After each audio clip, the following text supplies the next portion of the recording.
A lot of this isn't going to make sense to you, and I'm sorry about that. I'm just going to start at the beginning, with the house.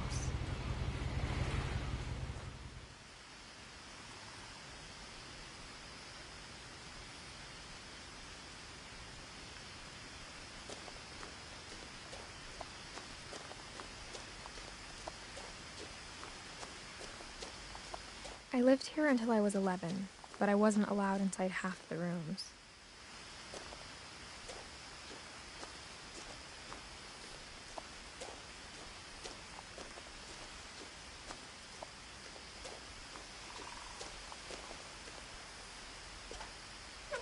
Inside the mailbox were bills from 7 years ago, marked urgent, open immediately.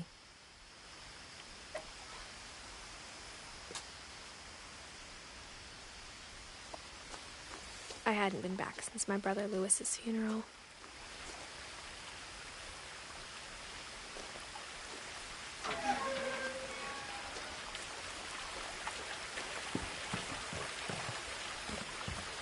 In her will, my mother left me a key, but didn't tell me what it unlocked.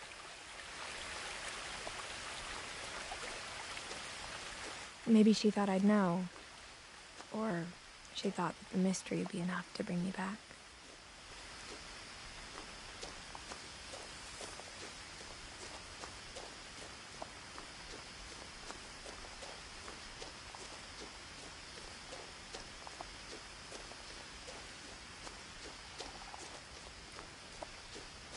No one had driven this way in a long time, but I saw a few hoof prints.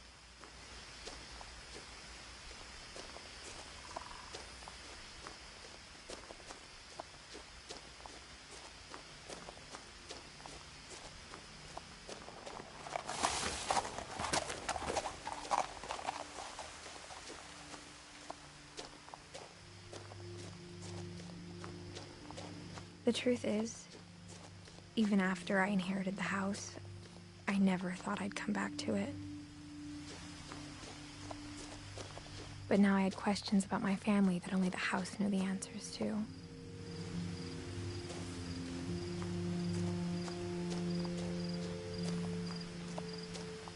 The house was exactly like I remembered it, the way I'd been dreaming about it.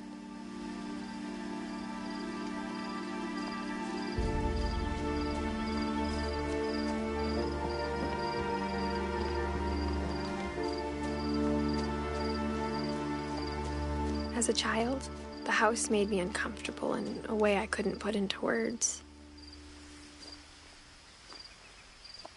Now, as a 17-year-old, I knew exactly what those words were.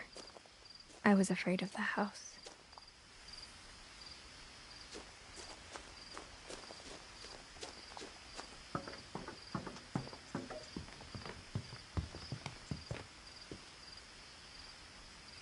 I hoped the key might unlock the front door. It didn't.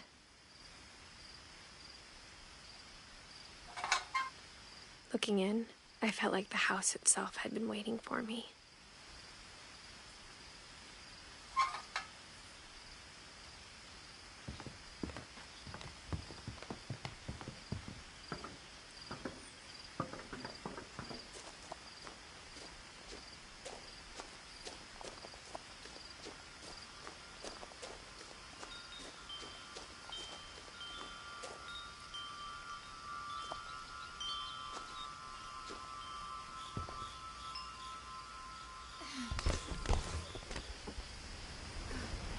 Crawling through the doggy door used to be a lot easier when I was 11.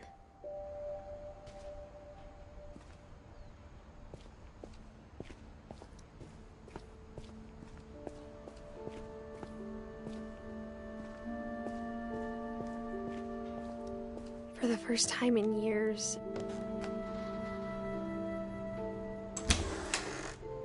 I felt like I was home.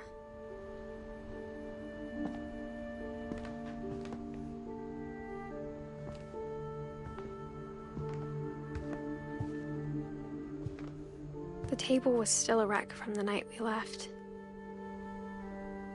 It was like a bomb had gone off, killing everyone but sparing the furniture.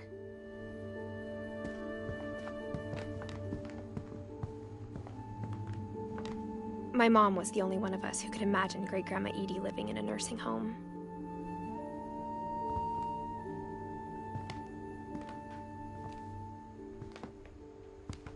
Nothing in the house looked abnormal. There was just too much of it, like a smile with too many teeth. Even the fireplace had a story. Edie told me the bricks came from the original house, after it sank.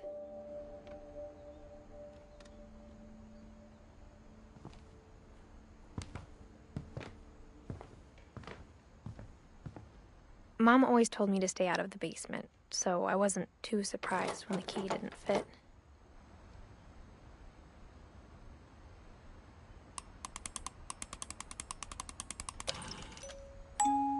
Great-Grandpa Sven built a music box for Barbara, along with the rest of the house.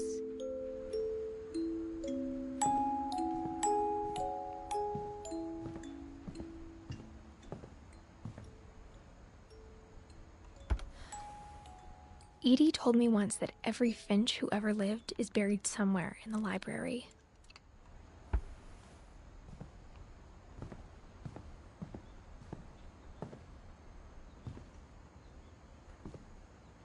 After Milton disappeared, Mom sealed up all the bedrooms. Then Edie retaliated and drilled peepholes.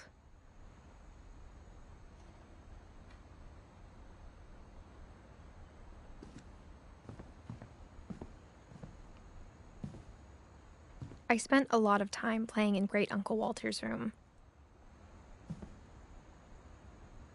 I think my mom sometimes regretted not sealing it up.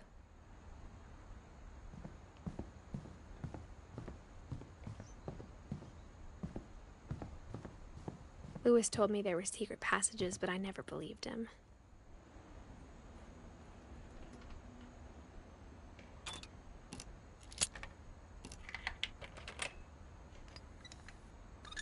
Turns out, my mom was really good at keeping secrets.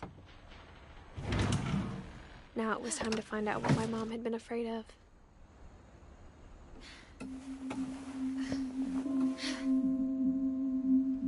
From the paintings on the wall, it was clear my brother Milton had been here before me. Reading this, maybe it sounds like I had a plan.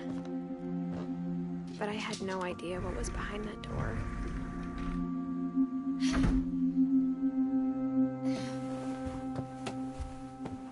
Just like I had no idea where all this was gonna lead.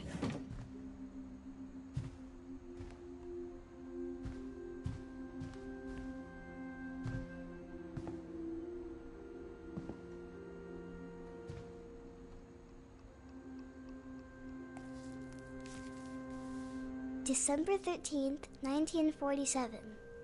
Dear Diary, I'll be gone soon, but I wanted to tell somebody about what's gonna happen.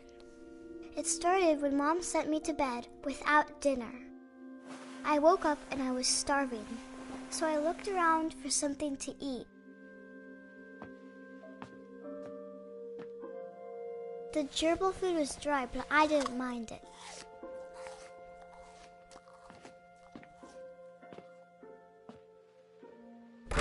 Mom, can I come out now? Sweetheart, it's late. Go to sleep.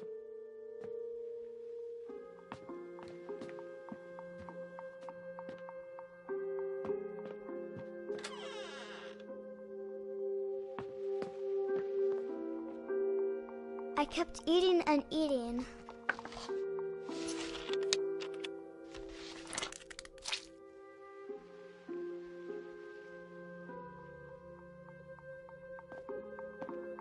I ate a lot of things that night.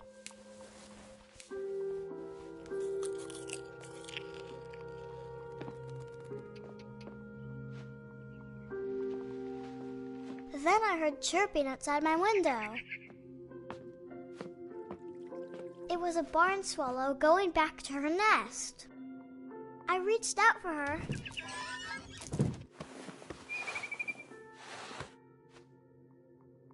And suddenly, I was a cat.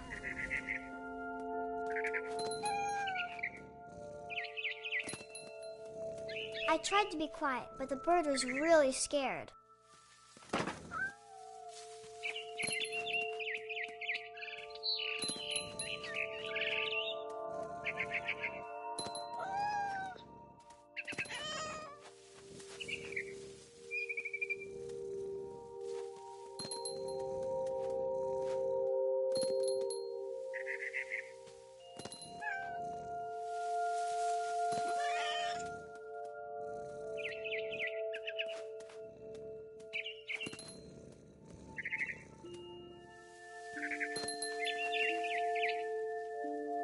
I jumped and I almost got her.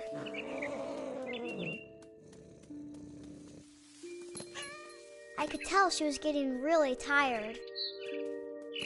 Now I was up in the big tree. I promised Dad I wouldn't climb it anymore. All I cared about was eating that mama bird. I gobbled her up. And suddenly, I was an owl. First, all I heard was the wind. Then I heard little teeth nibbling in the grass.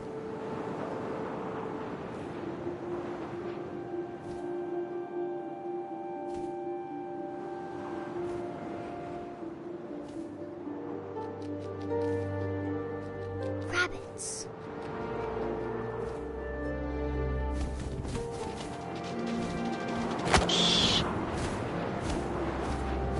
I imagined his face looking up and seeing mine through my talons. I swallowed him up, and I didn't chew one bit. Then I flew off to find something bigger.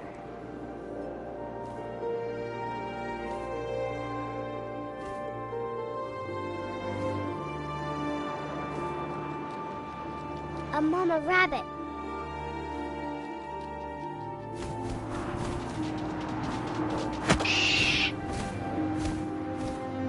She was almost too big to carry. I started choking, but I couldn't stop eating. And suddenly, I was a shark.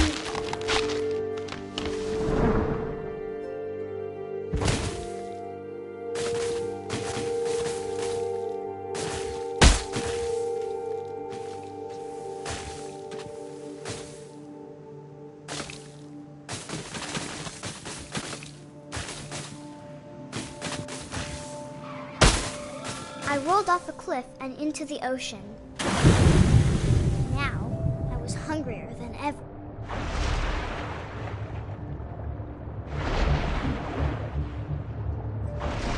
I wanted fat, juicy seals.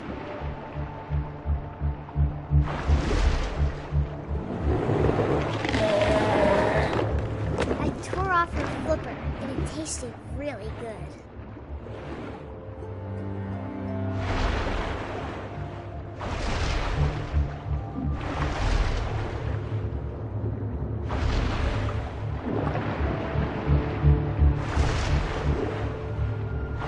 Grabbed on tight.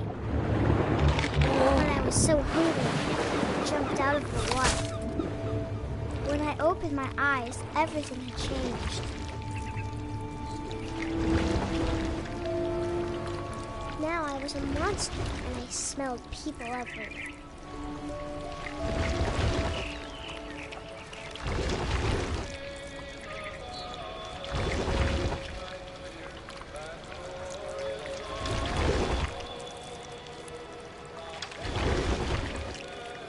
I was big, but I moved real quiet.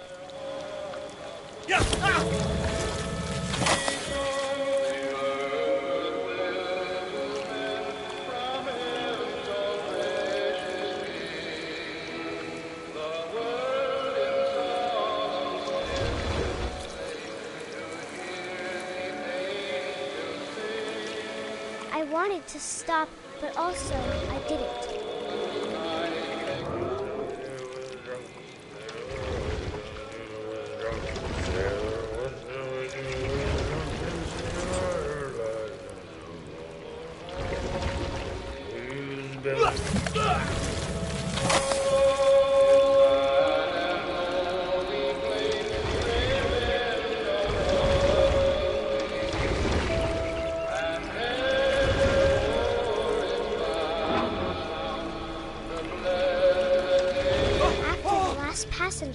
I was still hungry. And across the water, I smelled something new. Something I had to have, so I swam towards it.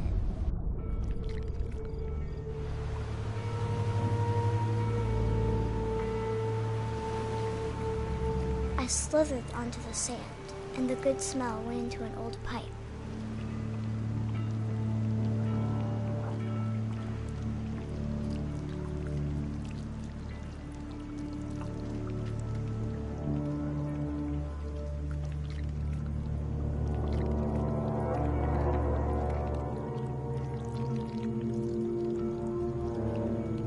I got closer and closer.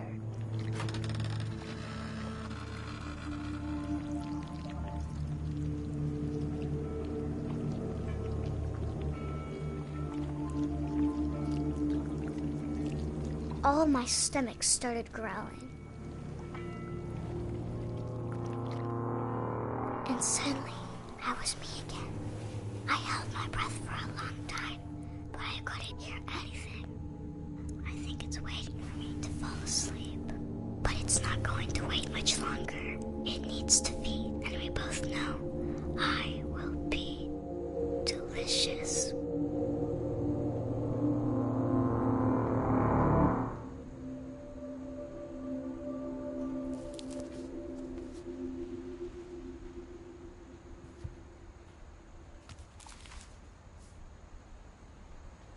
I'm not sure if I believed all of that, but I'm sure Edie would have.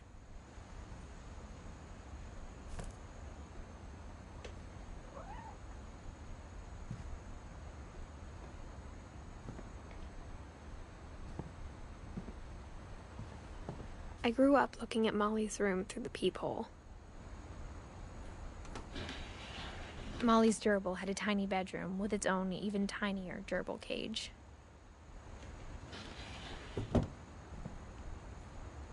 Being inside for the first time, I felt like I'd stepped behind a painting. I can't describe it, but I felt like some part of Molly was still here.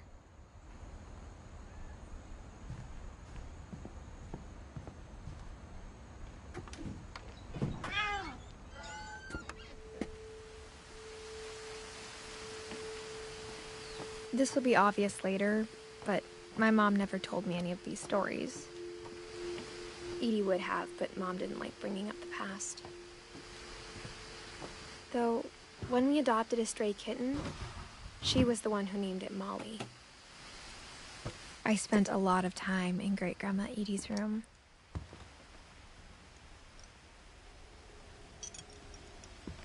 We got along, and it was a good place to hide from my mom.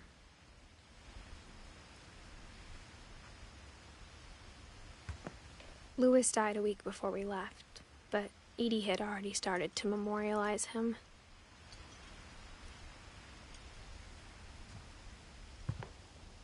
Her room was like a museum.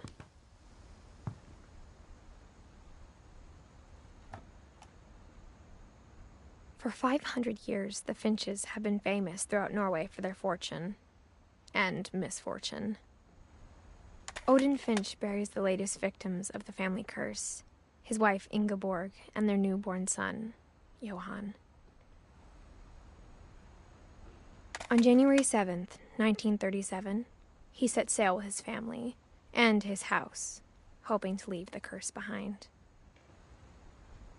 But 40-foot waves off the coast of Washington send the house and Odin to the bottom of the sea.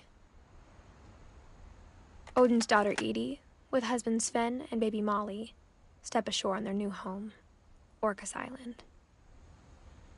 Odin Finch is the first to be buried in the new family cemetery. His daughter Edie is already dreaming of a new Finch house.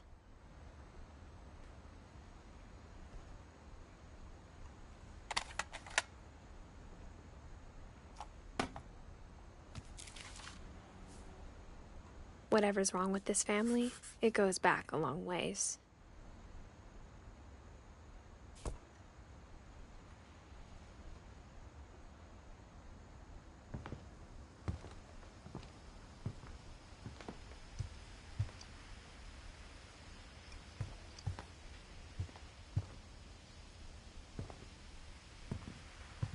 Edie gave a big interview about a mole man living under the Finch house.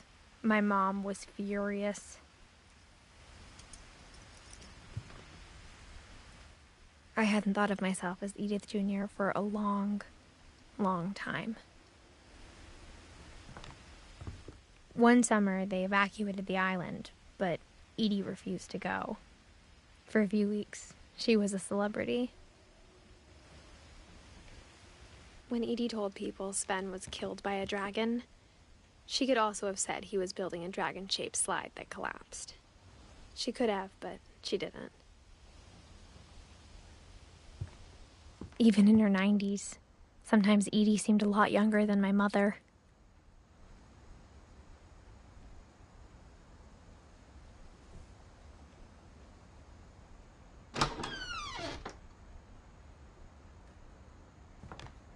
The only trace Grandpa Sam's first wife, Kay, left on the house was the pink bathroom.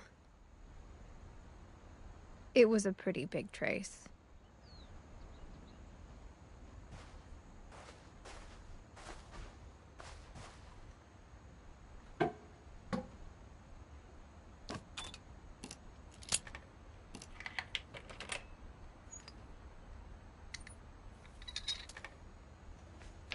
There's a secret in this bathroom. It's in the last place you would look.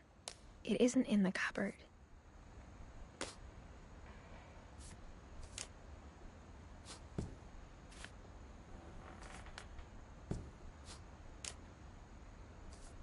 It's hidden in this book.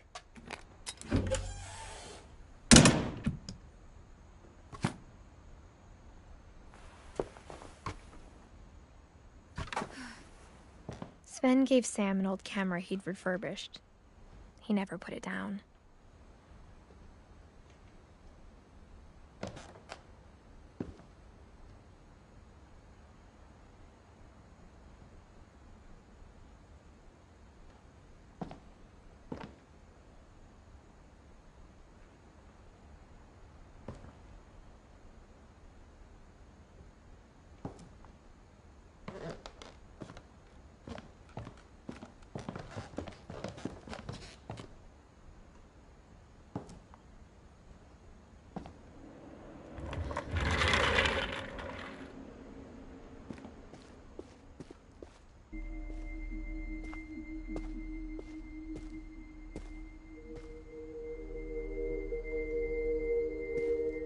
I knew Grandpa Sam had a twin.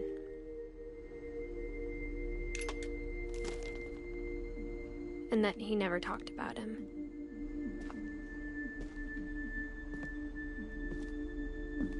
I guess my grandpa didn't like history any more than my mom did.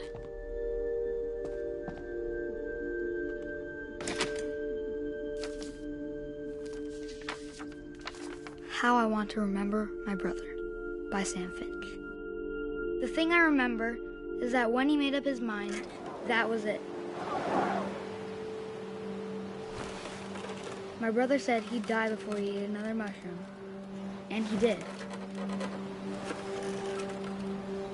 At Barbara's funeral, we swore we'd never be afraid again, and he wasn't. I think Calvin always wanted to fly.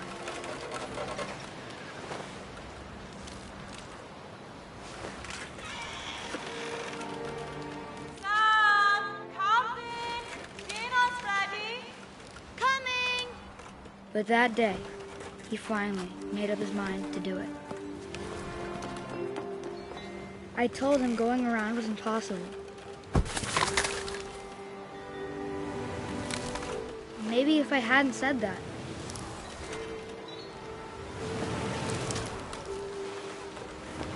Alvin, I'm not gonna tell you again. Maybe if the wind hadn't picked up. Then maybe he'd still be here. But I doubt it. I think he'd already made up his mind. That's what I want to remember about my brother.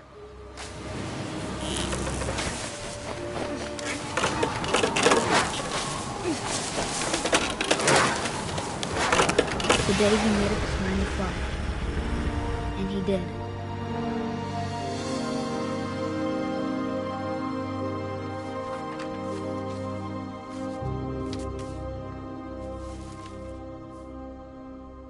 Calvin's story felt strangely familiar. When I was younger, I remember trying to do the exact same thing.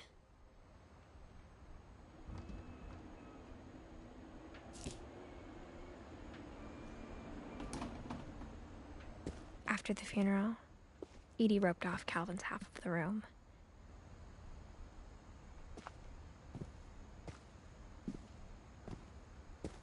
Mom said Grandpa Sam enlisted at 18 and never set foot in the room again.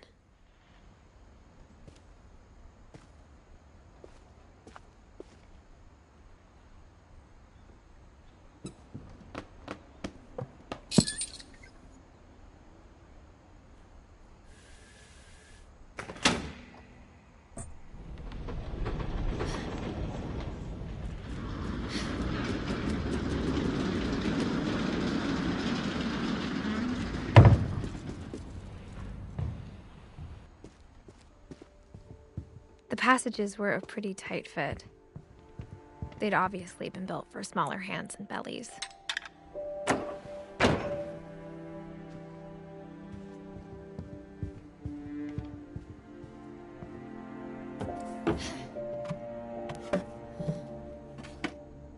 Growing up, I always thought of Barbara as a child star.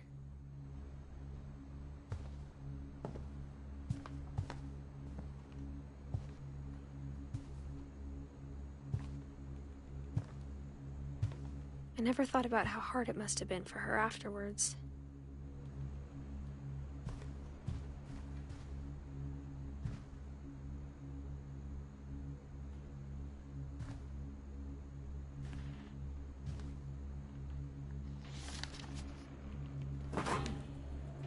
Of all the stories people wrote about Barbara's death, I'm surprised Edie saved this one.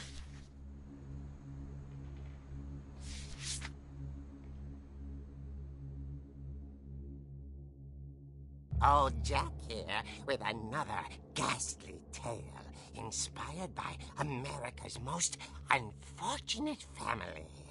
I'm calling it The Surprise Ending of Barbara Finch. As a child star, Barbara was famous for her scream. Now at 16, she was all washed up. A has-been.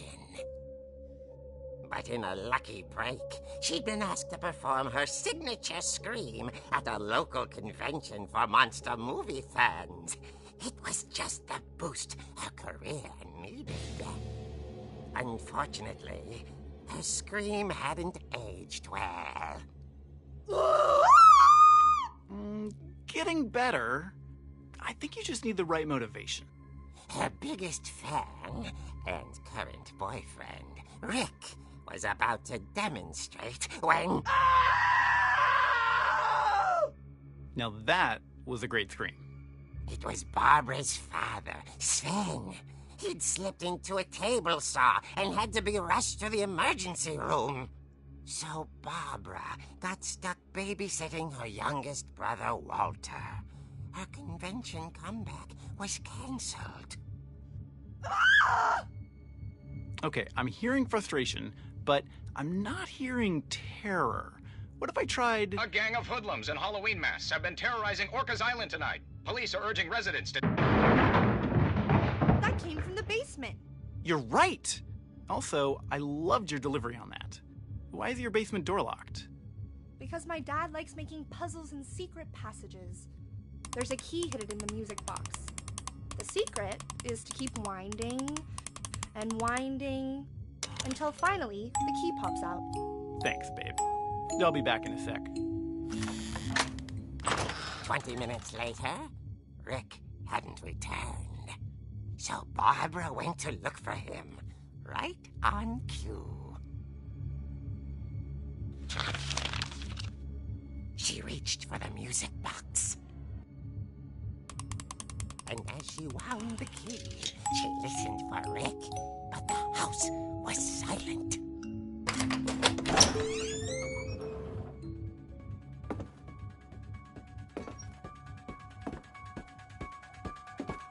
She found Rick's crutch and imagined the worst.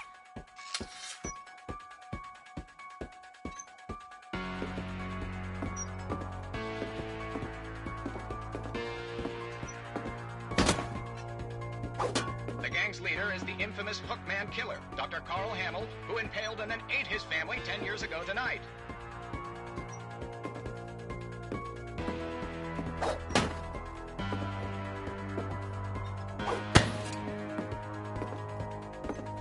The old fridge rattled and grew still.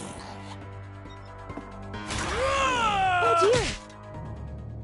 Oh! Rick? Barb, relax. I was just trying to scare you to help you find your scream. Well, I'm not scared, Rick. I'm furious. Then act furious. All I'm getting from you now is that you're hurt and confused and you're... She threw him out, but she kept a little something to remember him by. Barb, have you seen my other crutch? And she was still holding it when she fell asleep watching the late picture show. Hours later... Barbara! Walter, what's going on up there? Ah! Okay, I'm coming up, but if this is a trick, you're dead, Walter.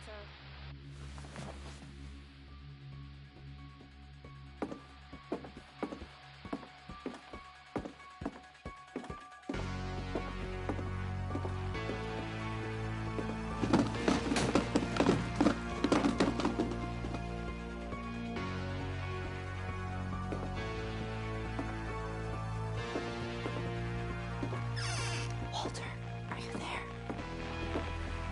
Walter had vanished, but his bedside radio was still on. Orcas Island police describe the man as 6 feet tall, with a steel hook for a hand. Residents are urged to lock all doors and windows and notify the police of any suspicious activity. Barbara turned, saw the hook man, and was speechless. He was quite smashing.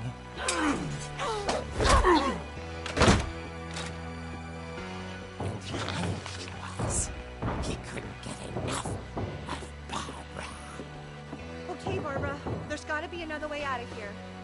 That night, she played her part beautifully.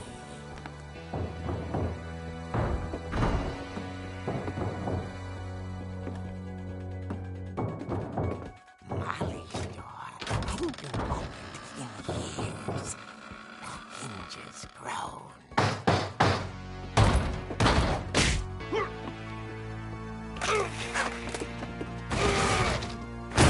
He wasn't moving, but she sensed the story might not be over yet.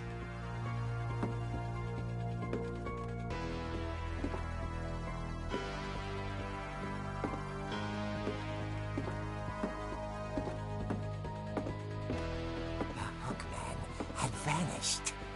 She listened for his breathing, but all she heard was...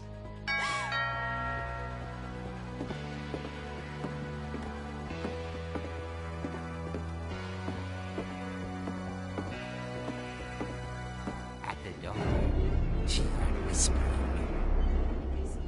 It was coming from inside the house.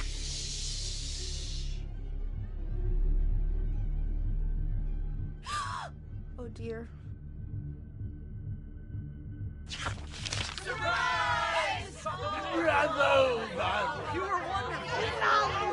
The monsters had come to surprise her. For Barbara, it was a dream come true. Then she saw what kind of monsters they were, and she realized what was about to happen. She was going to be famous. And with her final breath, Barbara Finch gave the performance of her life.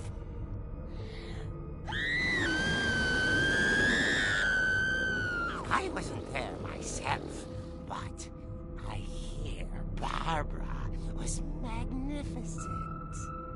Poor girl. She had a taste for stardom. But unfortunately, so did her fans.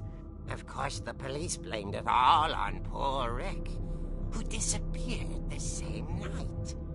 And little Walter? hiding under his bed the whole time.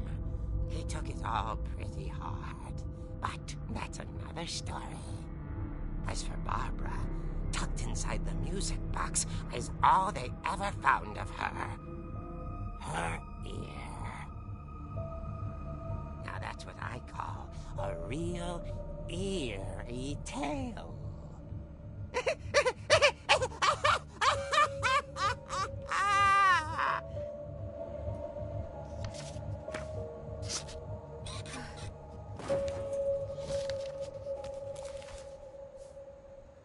Edie told me all Barbara wanted was to be remembered, as absurd as that comic was. Maybe what Edie saw was a happy ending.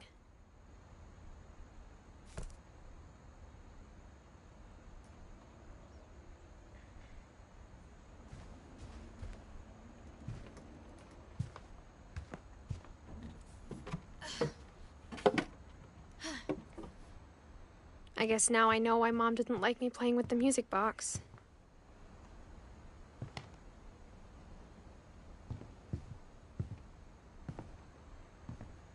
Whenever people ask me about my family, the first thing they always want to know about is Barbara. Edie's father, Odin, built the original house.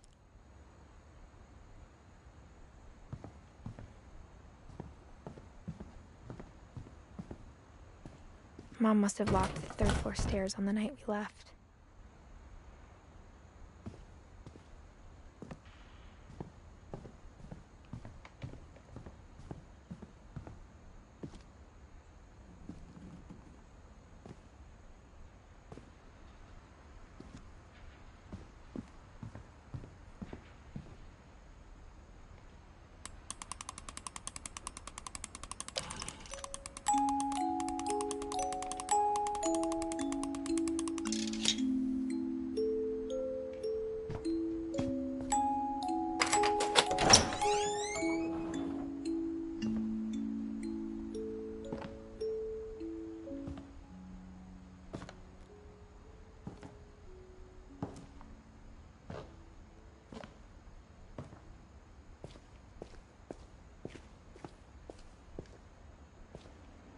Mom said the basement was off limits, unless I wanted another tetanus shot. I saw Edie sneak down to the basement once, carrying packages.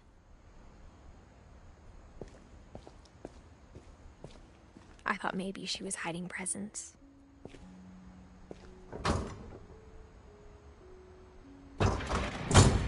It turned out she was hiding a lot more than that.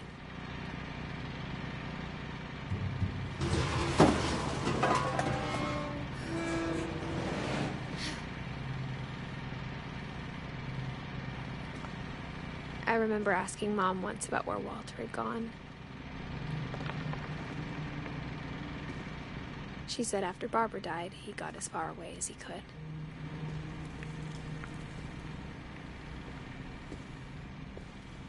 If there's a pattern in all these stories,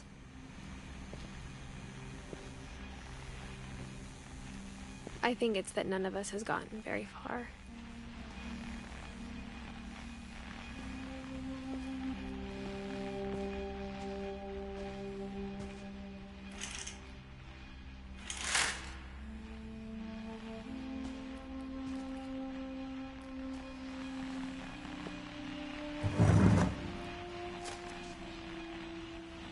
Goodbye, everyone.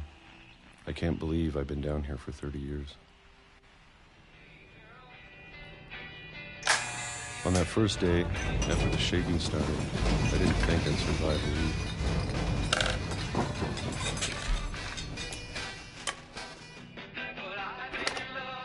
But after a few days, I settled into a routine. That's what kept me sane. Having a schedule, living for today. I always expected to be dead tomorrow. But if you wait long enough, you get used to anything.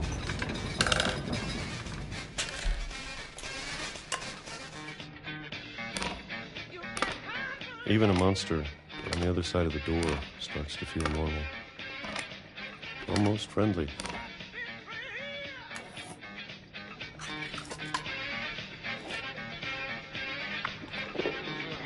And then one day, everything just stopped. Whatever that thing was, it was gone. Maybe it got tired of waiting. Or maybe I just got tired of being afraid.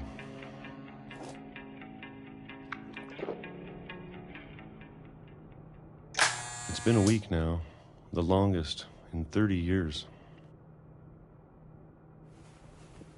I'm done waiting. I have to leave while I still can.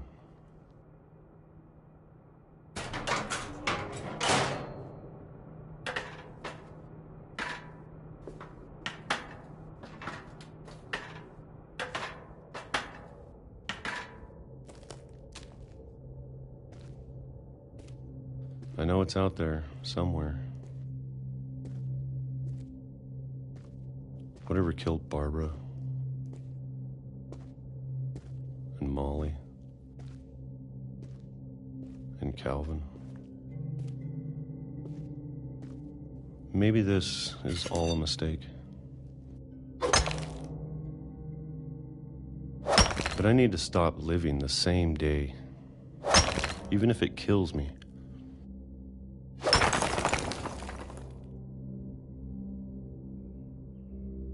Whatever's out there, I want you to know I'm ready for it.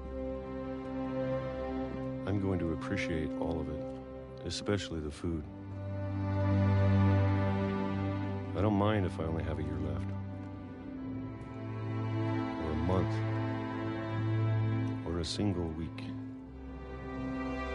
I'd be happy with one new day. I can already imagine the sun on my face.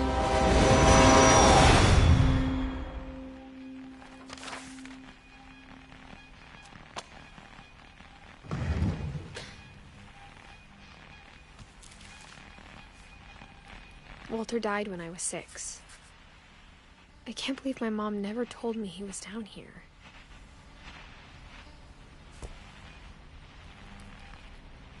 I'm sure my mom was trying to protect me.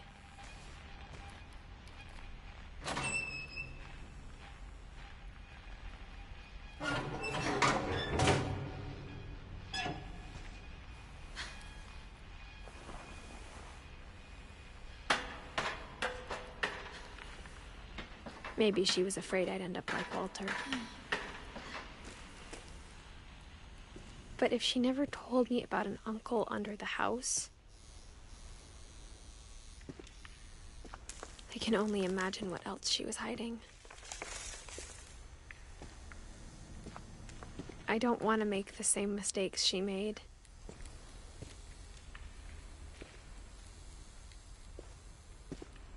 Trying to bury something that's still alive.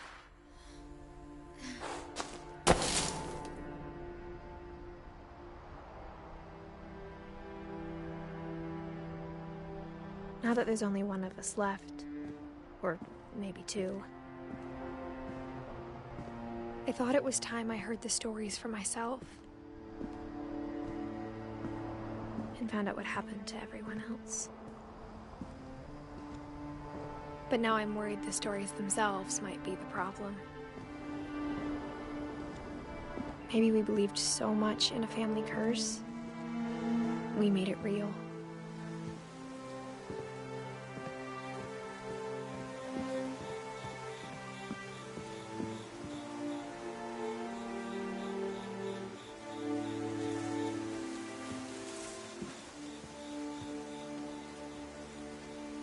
I don't know if I should even be writing this.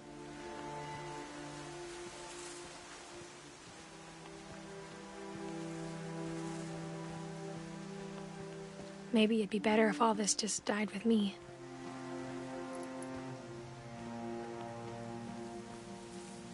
But I thought you should know about your family.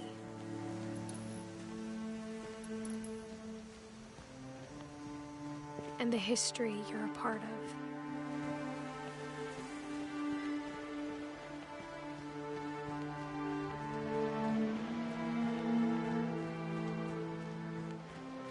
Though to be honest, I feel as lost as you probably do right now.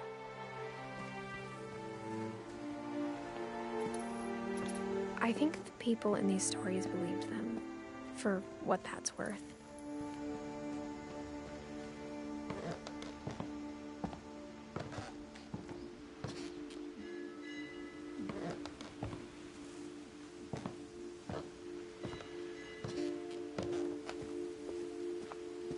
And when you look at the house, that history of imagination and stubbornness and madness, any of it seems possible.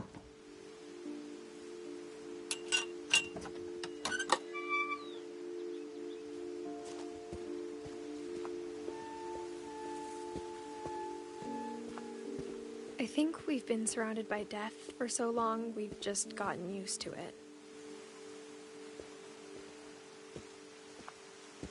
What kind of family finishes building a cemetery before starting the house?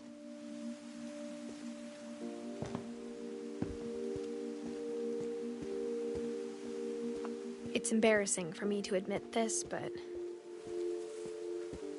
the pet cemetery made me more uncomfortable than the human one. 3 of the gerbils were mine, and 2 had been my fault.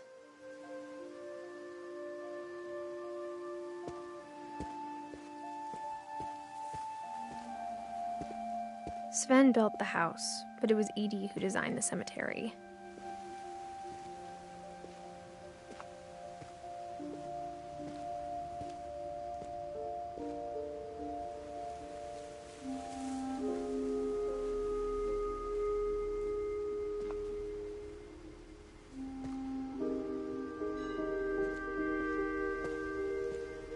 I'm sure Odin's monument had been Edie's idea.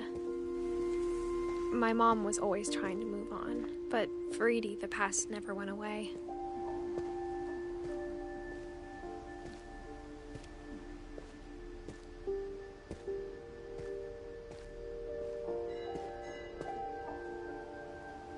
She could see it poking out of the water at low tide.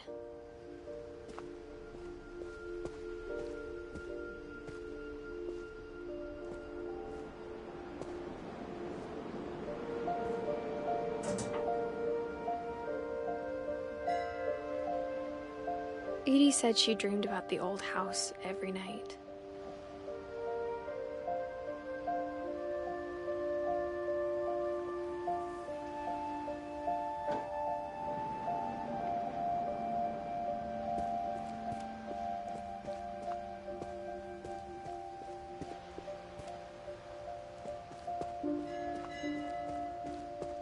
Edie's side was always easier for me to understand. But the older I get, the more I can see where my mom was coming from. Her dad had been pretty strict, but it wasn't enough to save her brothers. She was just trying to do better.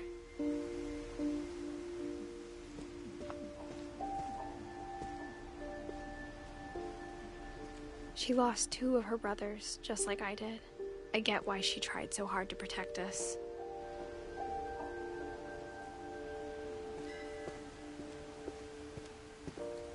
There's so many things I wish I could ask my mom now. Part of me thinks this is what she wanted all along. For me to come back someday and find everything out for myself.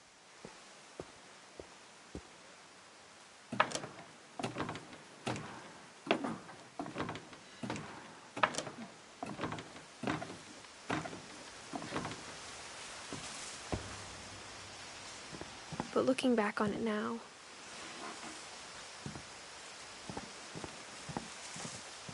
if she told me there was going to be so much climbing, I never would have come when I was 22 weeks pregnant.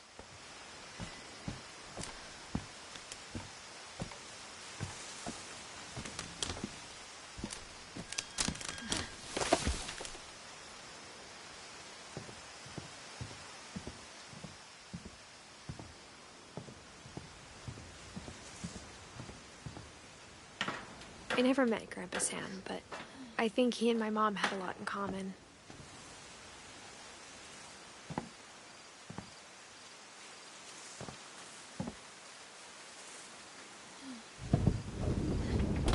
They were both pretty intense.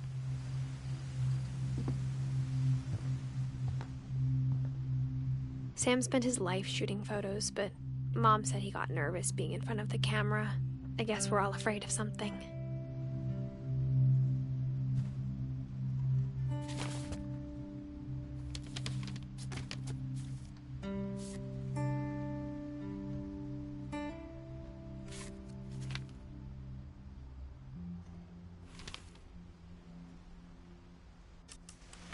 Dawn, I promise, you'll never forget this weekend. Yes, sir. These memories are gonna last a lifetime. Hmm? Perfect. Am I gonna have to shoot anything? It's gonna rain the whole weekend, isn't it? I will never forget this weekend, Dad. That's the spirit. Okay, got it.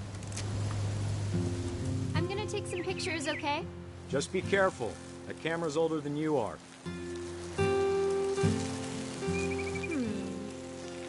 Definitely should not have drunk. Hey!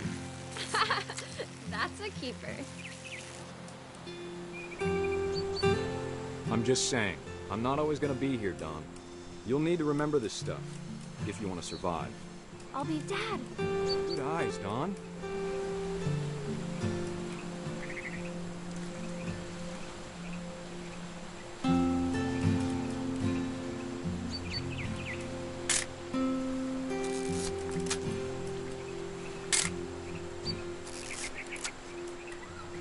Before you take the shot, let me get a picture of you.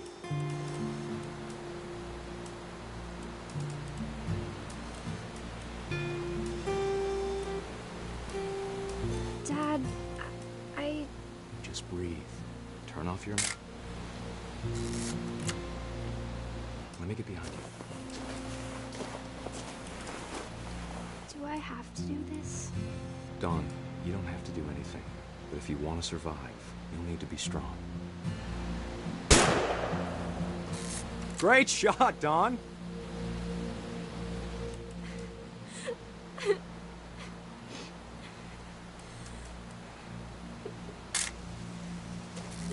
I'm proud of you, Dawn.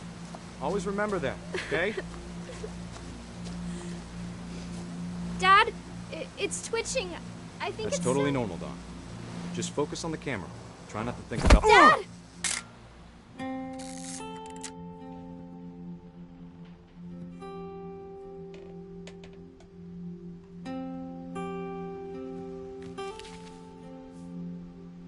Of all these stories, that's the one I wish most that my mom had told me.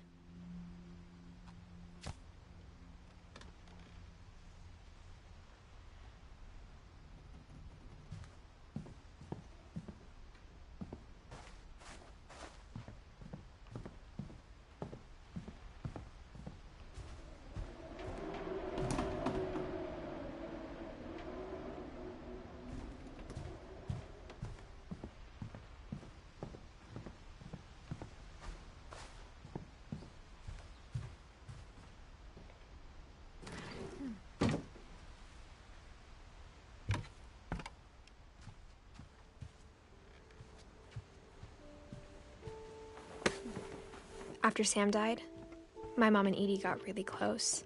They'd both lost a lot.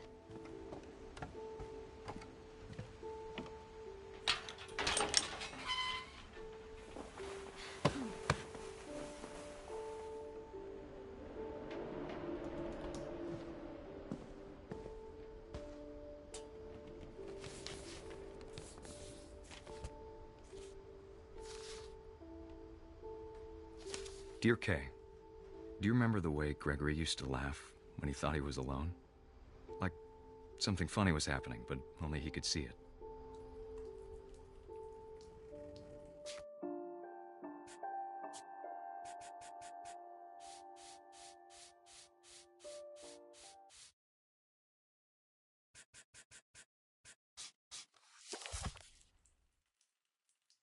I think he saw things the rest of us don't.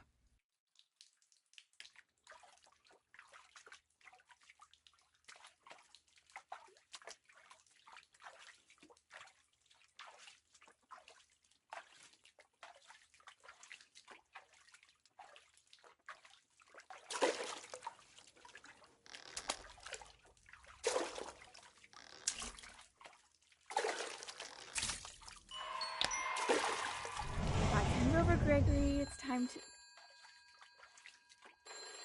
Hold on, sweetie. Hello? Sam, I told you I don't want to talk right now. I wonder what he saw. What his world was like.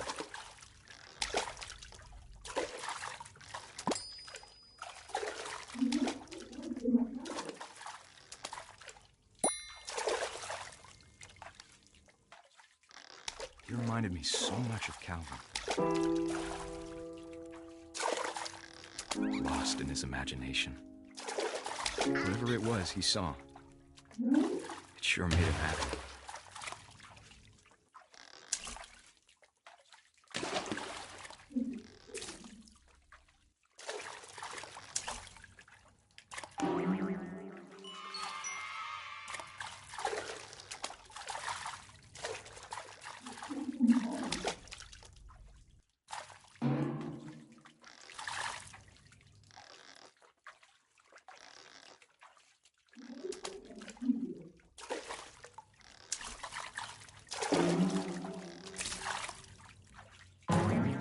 I know how silly it sounds.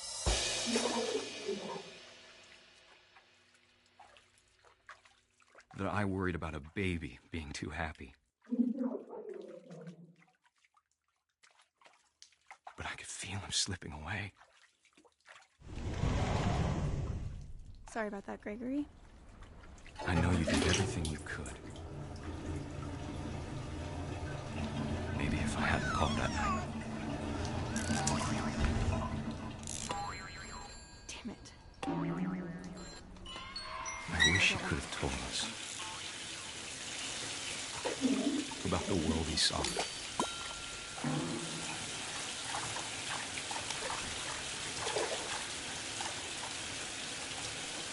Hey, there's so much I don't understand about Gregory. About everything.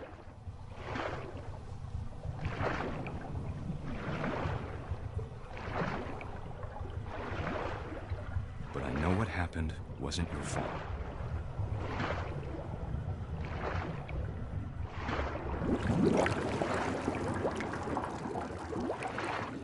I'm sure he's happy.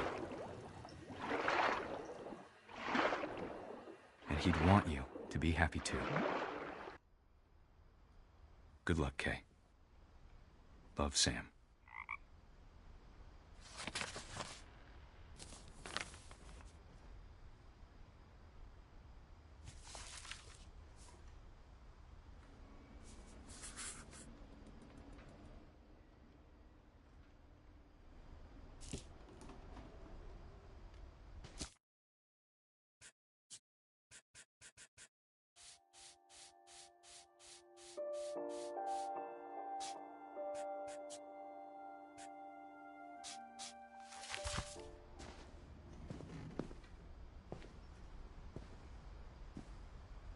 I can't imagine my mom ever writing poetry, and yet... A poem for Gus, who always said the wedding was a bad idea. Our father never hit us kids, at least not very hard, before the day my brother said with teenage disregard that he'd be dead before he'd see a wedding in our yard.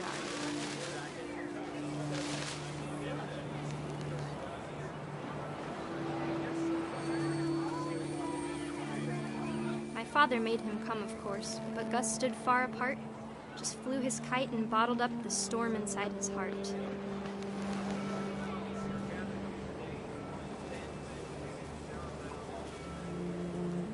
I tried to talk him out of it, but though he'd never met her, we don't need a stepmom, were the words that... I now pronounce you husband and wife. You may kiss the bride.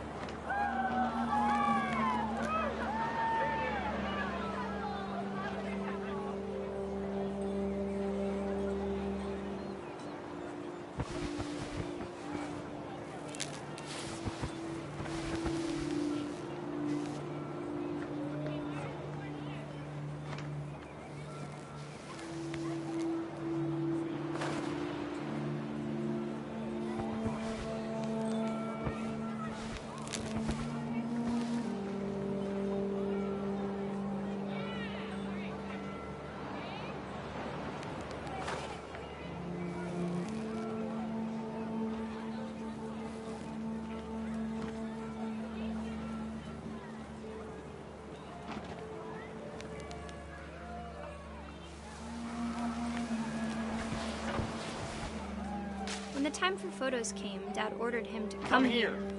But Gus declined and as a sign held up his middle finger.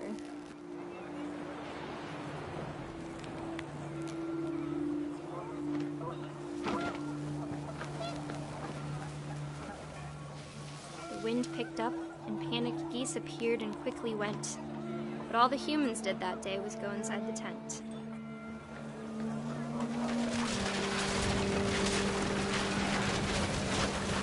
The rain came down in buckets then, but no one seemed afraid that nature might destroy the tent our dad had crudely made.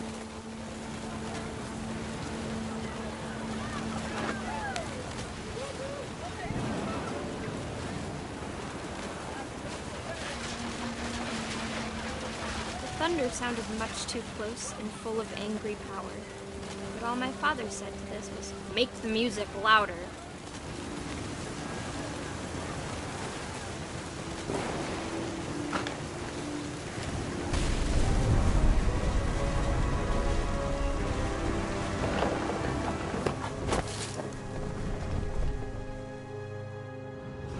I wish that I could truly say I thought about you on that day. Out there on the beach alone, just you, the wind, the sea, and foam.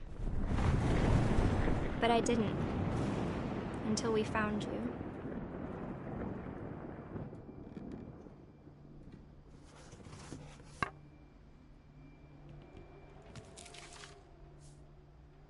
She never talked about him, but Mom told me once if I was a boy, they were going to name me Gus.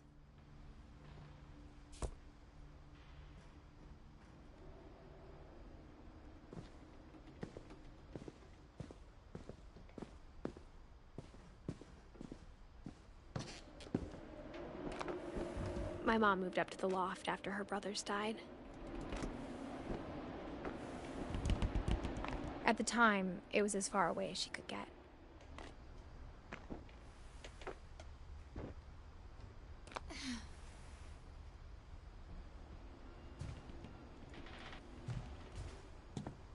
She spent a summer building houses in Calcutta, where she met my dad, Sanjay.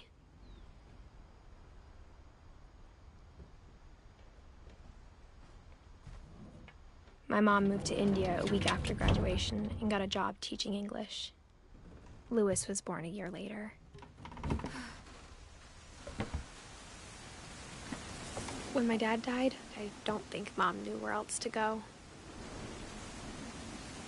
I'm sure Edie was happy to have her back.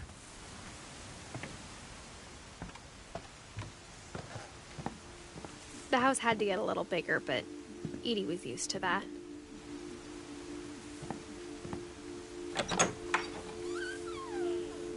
And for a while, things were good, almost normal.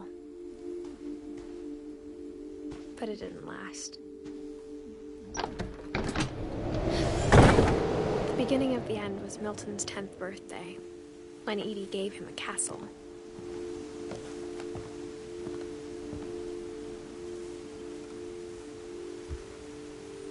After Milton disappeared, the only thing he left behind was a room full of paintings.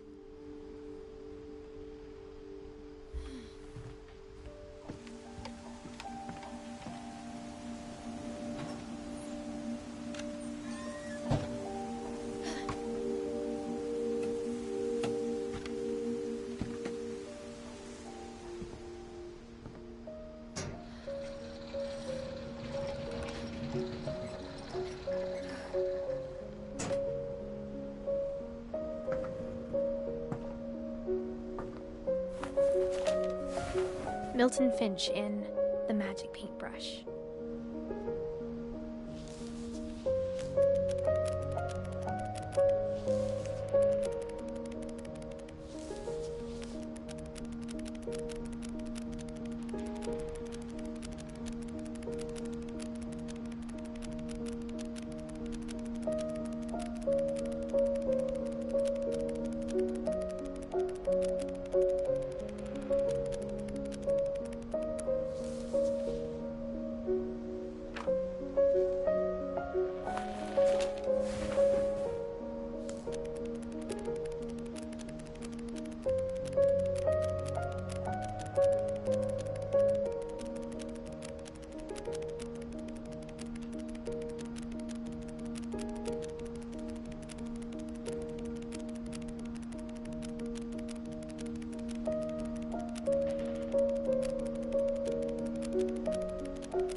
was 4 when Milton disappeared.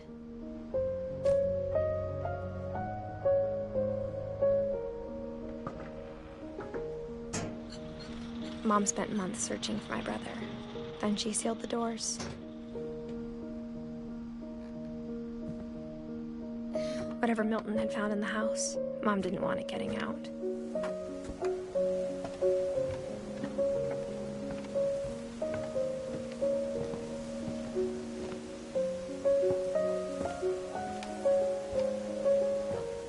Mom definitely blamed Edie, but I think Louis blamed himself. After he graduated, he just spent more and more time in his room, until Mom got him a job at the cannery.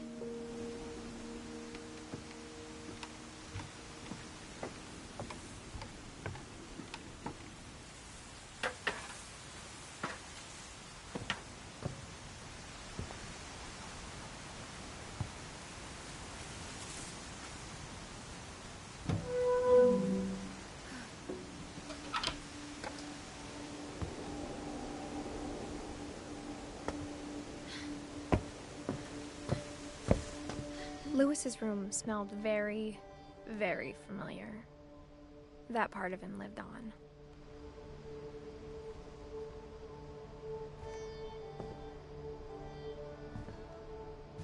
Louis and I spent a lot of time playing games together, but he was surprisingly bad at them. He died a lot.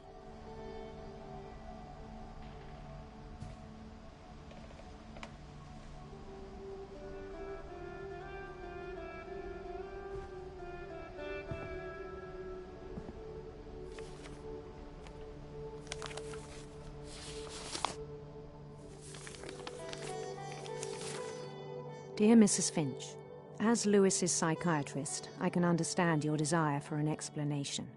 As I see it, the trouble began in January, shortly after we convinced your son to seek treatment for substance abuse.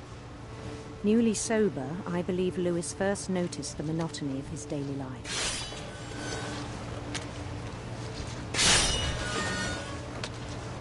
He kept working at the cannery,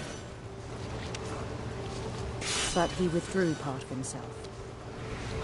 In our sessions, I saw the same behavior. His mind began to wander. I asked him to describe it. He said he started small, imagining a labyrinth. He'd feel his way about. Then something moved. Bats. And toads. And things that have not names. He knew it was all in his head. But he took it very seriously. I had hoped he'd find himself.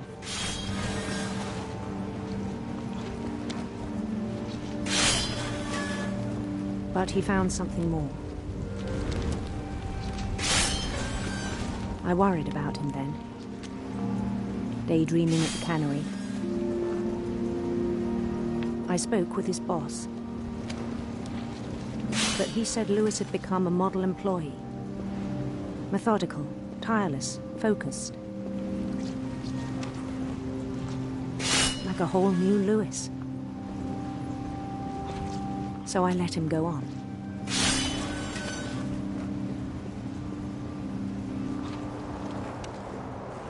I even encouraged him.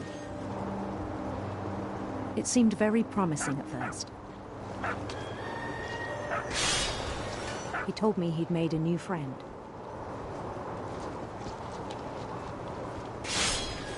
On the edge of a city he named Louis Topia. He built the city up slowly, brick by brick. Then he made musicians.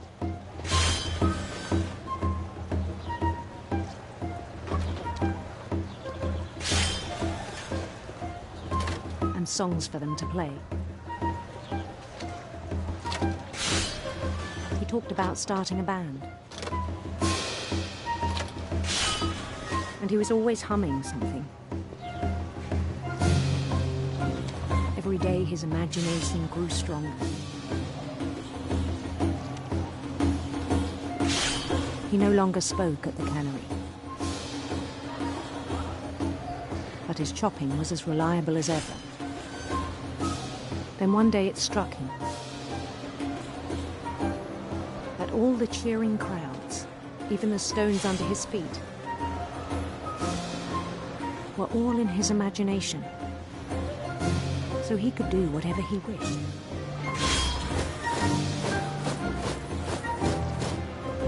He held an election for mayor. And he won. They begged him to stay, but his mind was already wandering. It became a game for him.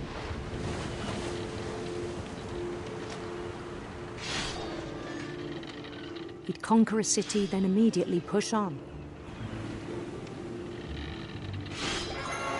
New Louisville.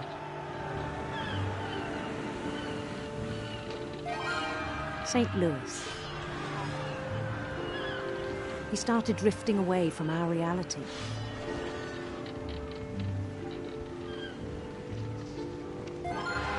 Minneapolis, until one day he forgot to go home from the cannery.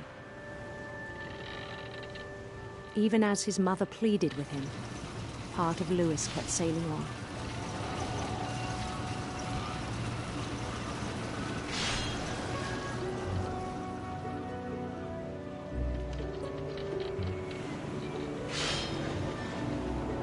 In Louisburg, he heard rumors of a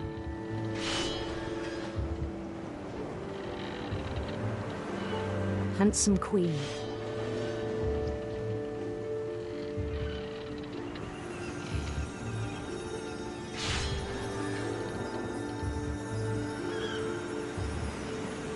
The queen was on her own quest for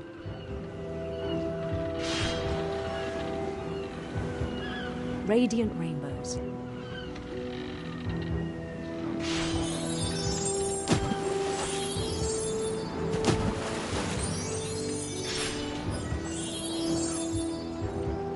He followed the sound of her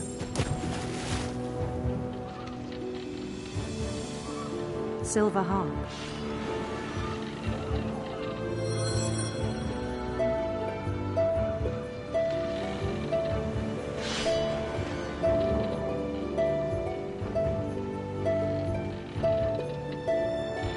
His chase led him to a golden palace east of the sun and west of the moon.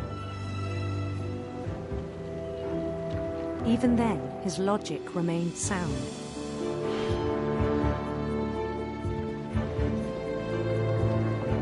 He knew the world was all in his imagination.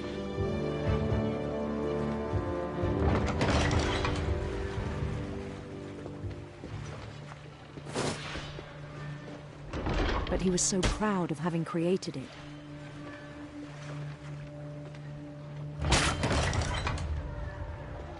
In his own eyes, he'd become something greater than a king.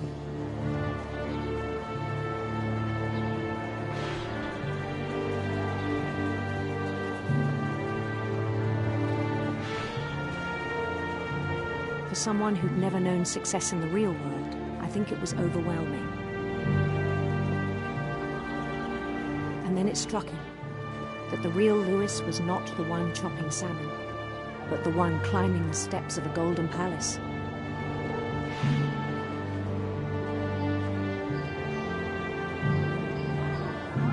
My imagination is as real as my body, he told me. It was hard to argue with him.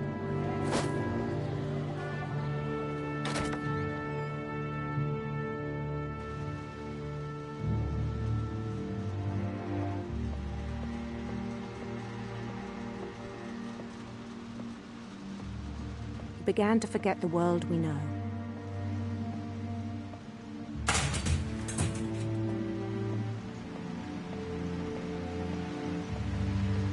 I think it pained him to remember Louis, the cannery worker.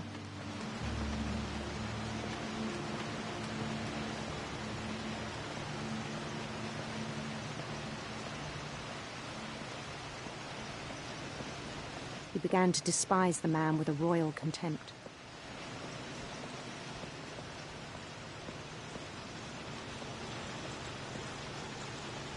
I still thought I could save him.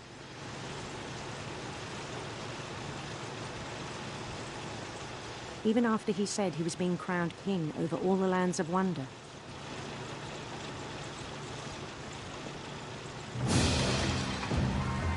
The palace would be packed with his companions.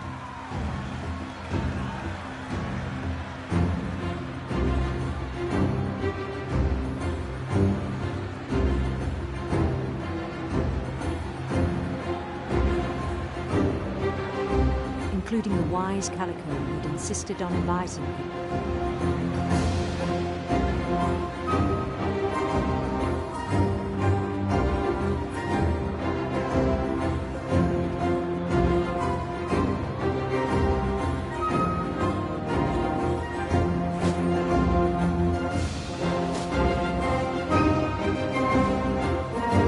His queen waited, holding his crown.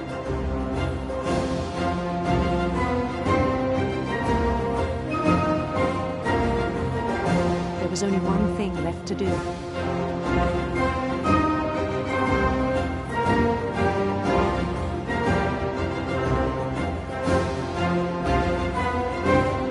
Bend down his head.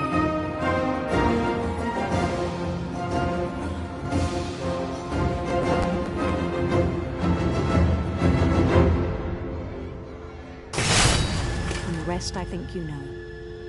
Mrs. Finch, your son was a kind man who will be missed by all of us who knew him.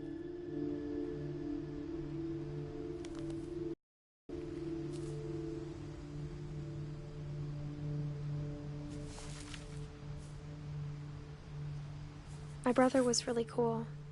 I wish you could have met him.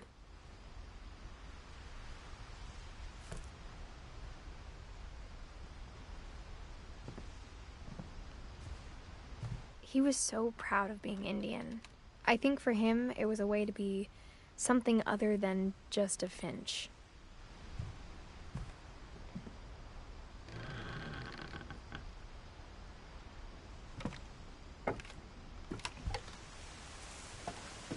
On the way back from Lewis's funeral, my mom told me to start packing. She waited until the day before we left to tell Edie.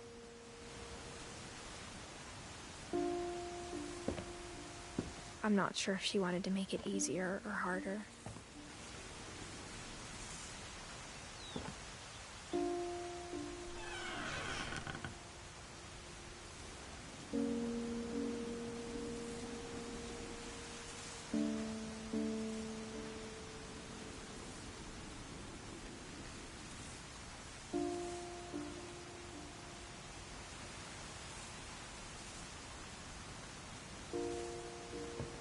I wish we'd stayed.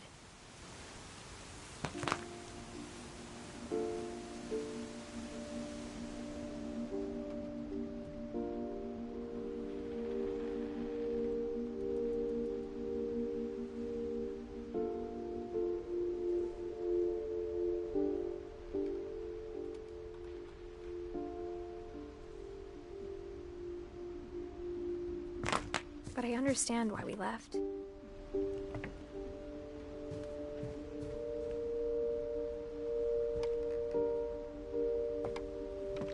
What happened that night had been coming for a long time. Maybe it should have come sooner.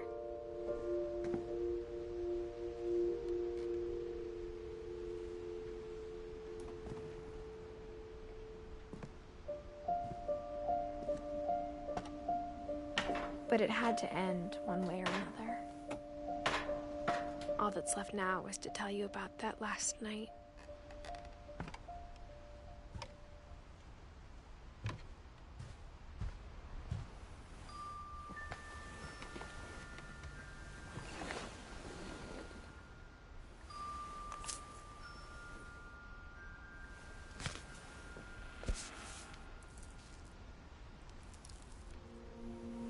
That whole last day, Edie just watched us pack and didn't say a word. Until supper, when she raised her glass and said, "To our final night together, and all our final nights apart." Grandma, you know what I said about alcohol. Some of your medications are very Edith, specific. I left a present for you in the hallway. Why don't you go open it? The grown-ups have to argue now. I'm sorry, you're right. We're all leaving tomorrow. Let's just enjoy our last... I'm not leaving. Edith, you're excused.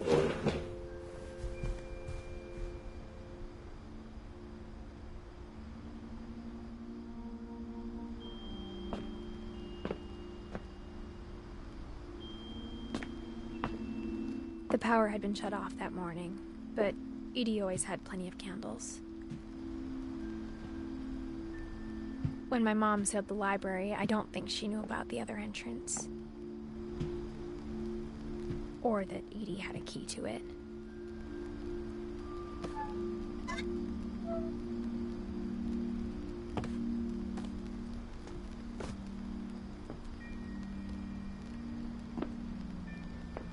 That thing you're afraid of isn't going to end when you leave the house. Edith has a right to know these stories. My children are dead because of your stories. I think it's best if Edith and I leave tonight.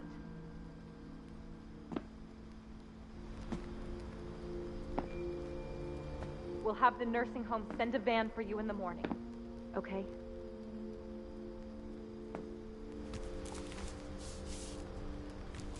Dear Edith, there's so many stories I wish I could tell you, but there's only time for one. This is about what happened on the night you were born. That night, the tide went way, way out. It was the first and last time I ever saw the old house aground. There'd been an earthquake out in the middle of the ocean. They called it the lowest tide in 1,000 years. God, it smelled awful. You know, I've seen that house every day of my life.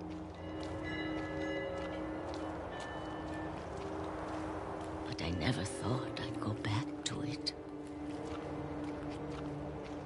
When the fog rolled in, I lost my way.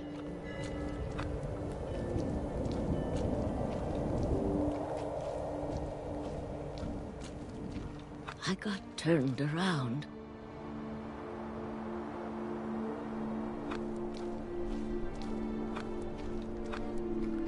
I started seeing things.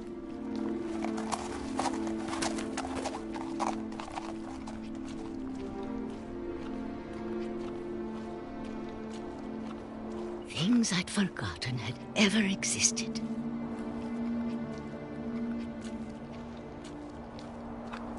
But when I saw them, they felt like old friends.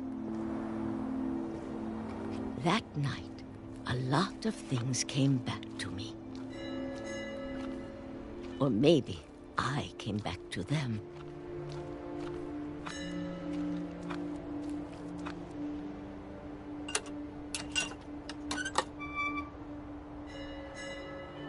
Things I can't explain, but that I need you to try and... Edith, what are you doing in here?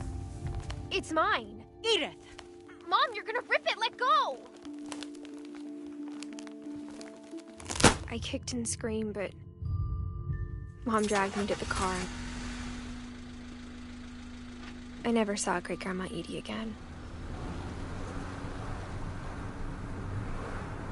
The next morning, the van came to pick her up, but she was already gone. After that, we moved around a lot.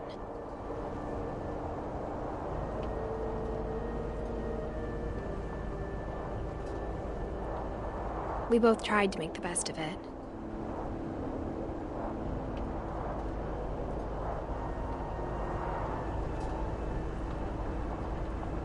A few years went by.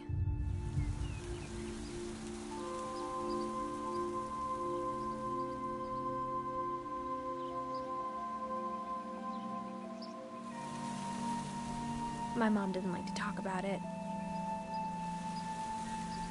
But she started getting sick a lot.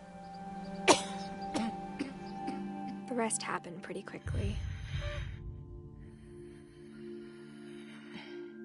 She got better for a while, and then she didn't.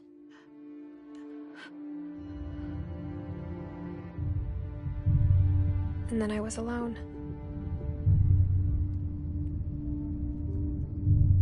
The last Finch left alive.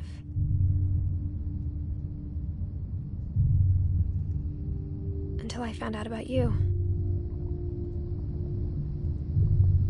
I'm still not sure what to tell you about all this. If we lived forever, maybe we'd have time to understand things. But as it is, I think the best we can do is try to open our eyes. And appreciate how strange and brief all of this is. This journal was supposed to be for you. But now I hope you'll never see it. I just want to meet you. And tell you all these stories myself. But I guess if you're reading this now, things didn't work out that way.